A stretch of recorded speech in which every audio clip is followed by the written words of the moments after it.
I want to tell you a story just to illustrate what that means to surrender your life to intentional inconvenience. The story is about my sister, Tennille. She's 4 years old. I know we all have weird names, Tennille, McKenzie. It's just weird.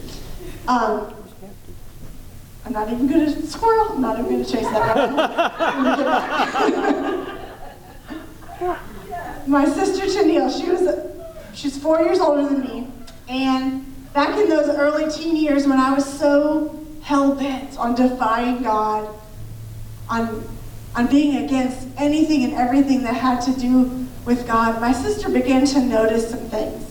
You see, I was a great liar back then. My parents, they had no idea the things that I was into, the drugs, the sneaking out, all of it. They had no idea. But sisters see stuff, right? And even though I never had a lack of friends or places to go or people to be with, I was alone, and I was sad, and I was depressed. And my sister, she saw that. She saw that in me. And so, like I said, she's 4 years older than me. So at this point, she's like 17 or 18, okay? And a 17-year-old letting a 12 or 13, I'm not really exactly sure how old I was, begin to hang around you. That's what she did. She began to let me hang around her. And I'm not just talking like, oh yeah, you can come in my room when we're at home. No, she began to take me out with her friends on the weekends. And she began to take me, they went to Young Life. It was a Bible study for high schoolers on a Friday night. So she began to let me go with her to that Bible study. And while I was not into the Bible, I was into high school boys, right? So I went. You know what? God will reach you wherever you are, using whatever you're into.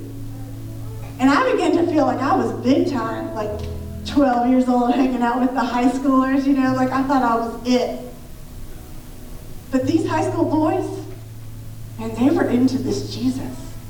Like, not like a little bit, like they were really into Jesus. And it was confusing to me, because I hadn't really experienced people into Jesus like that. And these guys, they treated me different because it was real to them. And so slowly, I began to listen.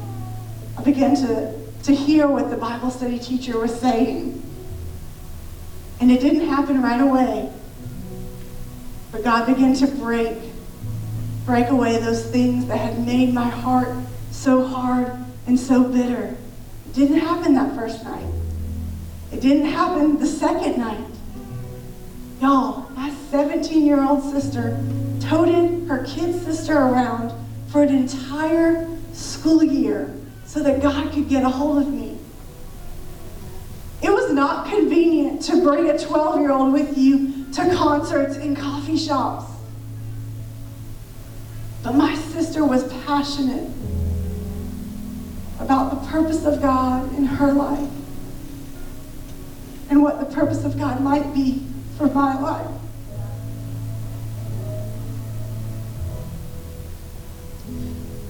She surrendered her senior year of high school so that I could experience Jesus. I was her intentional inconvenience.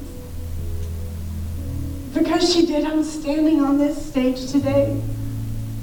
But I'm not just standing on this stage today, but I'm alive because I tried to slit my wrist at 12 years old. Because life without Christ isn't worth living at any age. And I just want to give you a visual today of what my sister did. This isn't my illustration. I stole it from Francis Chan. Thank you, Francis. This rope, it represents eternity. So even though y'all can see the end of it, pretend you can't. Pretend it just goes on forever. So the rope is eternity. This green part, it represents your time here on earth. And what happens from here to here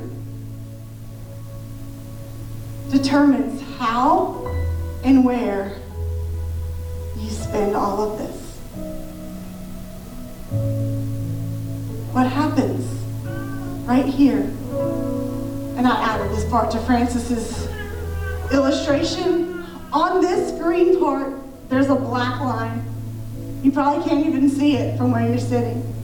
But this black line, it's that year in my sister's life. Look, I know it was a huge sacrifice for her at the time to tote me around, to let me hang with her. But when you look at her life as a whole, what a small thing that sacrifice really is. And that sacrifice changed the course of my eternity. It changed the course of my child's eternity. Everyone whose life has been impacted in some way by the ministry of this church, in some way was affected by my sister's sacrifice. You never know that small thing that you give up, the eternal response, the eternal implications that it might have.